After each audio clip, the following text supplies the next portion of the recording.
World cup 2024లో ఛాంపియన్స్గా నిలిచిన తర్వాత పొట్టి ఫార్మాట్కు వీడ్కోలు పలికిన రోహిత్ శర్మ అండర్సన్ టెండూల్కర్ సిరీస్కు ముందు టెస్టులకు గుడ్ బై చెప్పాల్సి వచ్చింది. ఐసీసీ వన్డే వరల్డ్ కప్ 2027 వరకు హిట్ మ్యాన్ ఉండడని, ఈలోపే బీసీసీఐ రిటైర్మెంట్ ఇప్పిస్తుంది అనే రూమర్స్ వస్తున్న సమయంలో అభిషేక్ నాయర్తో ఉన్న ఒక ఫోటో ఇప్పుడు వైరల్గా మారింది.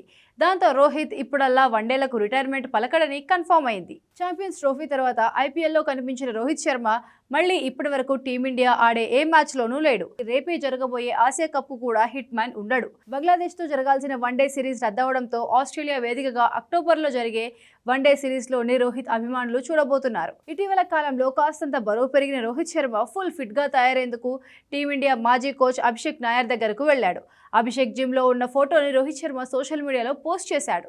రోహిత్ ఫిట్నెస్ గురించి ఎక్కువగా అభిషేక్ సలహాలే తీసుకుంటాడు. గతంలో కూడా తన ట్రాన్స్ఫర్మేషన్ కోసం అభిషేక్తో కలిసే ప్రయాణించాడు. అభిషేక్ నాయర్, రోహిత్ శర్మ మధ్య ఎన్నో ఏళ్ల బంధం ఉంది. 2011 వన్డే వరల్డ్ కప్లో చోటు కోల్పోయిన సమయంలో కూడా రోహిత్ శర్మ అభిషేక్ నాయర్ హెల్ప్ తీసుకున్నాడు. అప్పటి నుంచి ఇప్పటి వరకు ఫిట్నెస్ విషయంలో అభిషేక్తో కలిసే ప్రయాణిస్తున్నాడు. టీమిండియా అసిస్టెంట్ కోచ్గా పదవీకాలం ముగియడంతో అభిషేక్ ఉమెన్స్ ప్రీమియర్ లీగ్లోని యూపీ వారియర్స్ జట్టును ప్రాతినిధ్యం వహిస్తున్నారు.